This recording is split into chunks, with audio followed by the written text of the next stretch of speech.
প্রশ্ন, উত্তর দেওয়া যাবে? ওমা, না না, উত্তর দেওয়া যিনি পারেন কি করতে পারবেন? কি করতে পারবেন? হাত তুলতে পারবেন। 1 নাম্বার প্রশ্ন এই সাইড থেকে, ঠিক আছে?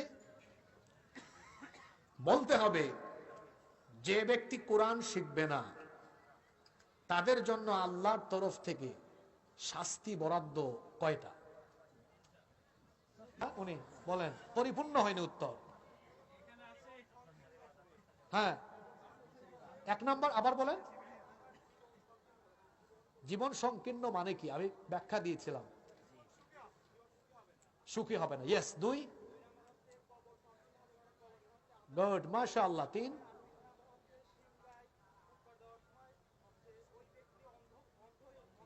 মাশাআল্লাহ, অ্যাক্টিভ, মনোযোগী শ্রোতা, মাশাআল্লাহ বলেন, মারহাবা। আপনি সামনে আসেন। শিবিরের ছেলেরা এমনি মেধাবী হয়।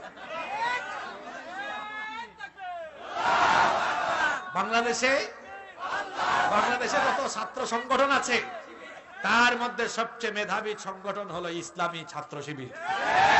ছাত্র শিবিরের ছেলেরা বিড়ি খায় না, সিগারেট খায় না, কলেজ বিশ্ববিদ্যালয়ের ক্যাম্পাসে মেয়েদের উন্না ধরে টানে না, বরং যেই ক্যাম্পাসে শিবির আছে সেই ক্যাম্পাসে মেয়েরা নিরাপদে থাকে, নইলে এটা ওই যে সেঞ্চুরির মতো হয়ে যায়।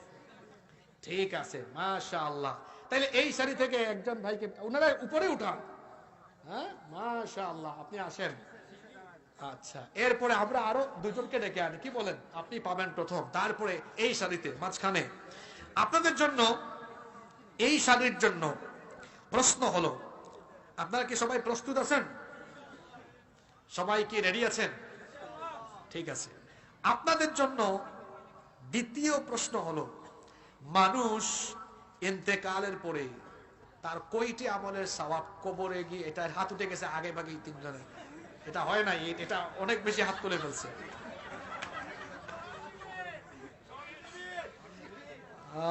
তাই নাকি?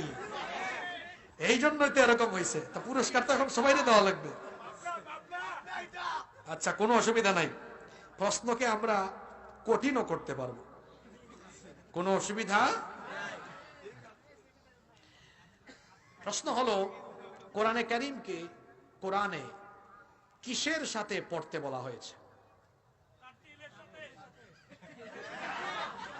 আপনি তো সুযোগ পাইতেন, কিন্তু নিজেই নিজেকে বঞ্চিত করলেন উত্তর দিয়ে। আমি আপনাকেই সুযোগ দিতাম, কিন্তু আবেগের চোটে উনি বলে ফেলেছে। মেধাবী আমার ভাইয়ের মেধাকে আল্লাহ আরো বেশি প্রসারিত করে দিক, বলে না আমি?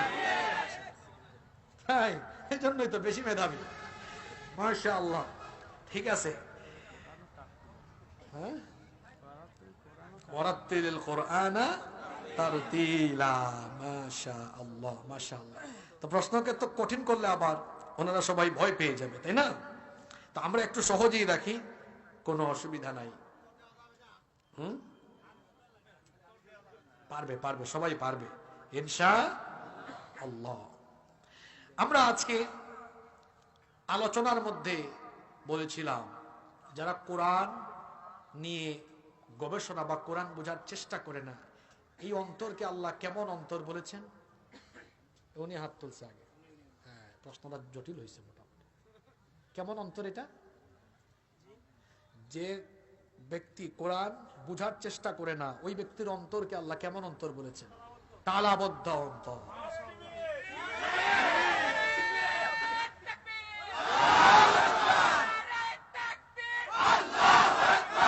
দেখি পাবনা ইউনিভার্সিটির এখানে কে কে আছেন? ইউনিভার্সিটির স্টুডেন্ট। উত্তর তো এরাই দিচ্ছে, এরা সব শিবির, তাই না? মাশাআল্লাহ, এখানে রাজশাহীর কিছুটা ফ্লেভার আছে, আলহামদুলিল্লাহ। আমি খুশি হয়েছি করি, মাশাআল্লাহ। আমি আজকে বলি, আমি পাবনা বিশ্ববিদ্যালয়ের এবং পাবনা শহর শাখার শিবিরের দায়িত্বশীলদেরকে আমার অন্তর থেকে ধন্যবাদ জানাচ্ছি। এই কারণে বর্তমান সময়ে বাংলাদেশের বিভিন্ন জায়গায় গেলে দেখি, শিবিরের দায়িত্বশীল ছেলেপেলেরা আসলে এরা প্যান্ডেলে ঢুকে না, ওই বাইরে বাইরে ঘোরাঘুরি করে। এখানে তার ঠিক ব্যতিক্রমটা পেলাম, যেটা আমাদের সময়ে ছিল। আমরা মাহফিল, আমরা স্টুডেন্ট লাইফে মাহফিলের স্বেচ্ছাসেবক হতাম, মাহফিল সামনে বসে শুনতাম এবং নোট করতাম। আলহামদুলিল্লাহ, আমি পাবনা এসে আমার ভুল ধারণার সম্পূর্ণ অপনোদন হলো। আমি ভেবেছিলাম হয়তো সব জায়গায় একরকম হবে। আমার বিশ্বাস এই পাবনা থেকে সবার শিক্ষা নেওয়া উচিত। শেষ প্রশ্ন, এদিক থেকে এই ভাই কোথায়, ওনাকে পাঠান এখানে, বলার আগেই চলে আসছে। আলহামদুলিল্লাহ, ঠিক আছে, অসুবিধা নেই। এবার এই দিকের সর্বশেষ প্রশ্ন হলো, 9টা দাবির কথা বলেছি, এক নিঃশ্বাসে 9টা কে বলতে পারবে? উনি বলুক, কে কে কে? উনি উনি উনি উনি হ্যাঁ উনি।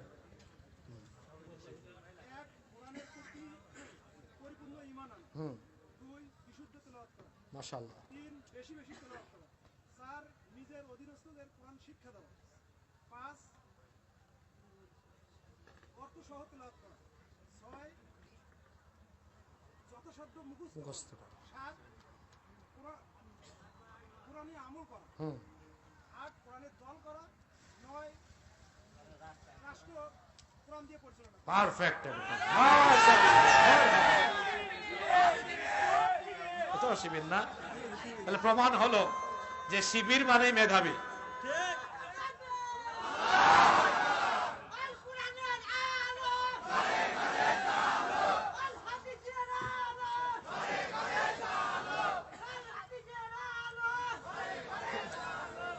প্রমাণ হলো আজকের মাহফিলে, প্রমাণ হলো ইসলামী ছাত্র শিবিরের ছেলেরা অত্যন্ত মেধাবী হয়। প্রমাণ হলো। এখন আমাদের সম্মানিত সভাপতি সাহেব, আমার তো